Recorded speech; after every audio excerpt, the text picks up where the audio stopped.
Midodrive Tablet. Composition: Midodrine, 2.5 mg. Uses of low blood pressure.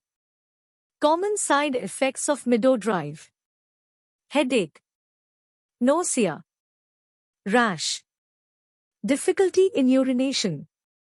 How Midodrive Tablet works. Midodrive Tablet is an alpha-adrenergic agonist. It works by activating specific receptors on blood vessels. This causes the blood vessels to tighten, which increases blood pressure. How to use. Take this medicine in the dose and duration as advised by your doctor. Swallow it as a whole. Do not chew, crush or break it. Midodrive tablet may be taken with or without food, but it is better to take it at a fixed time. Like and subscribe. Thank you for watching.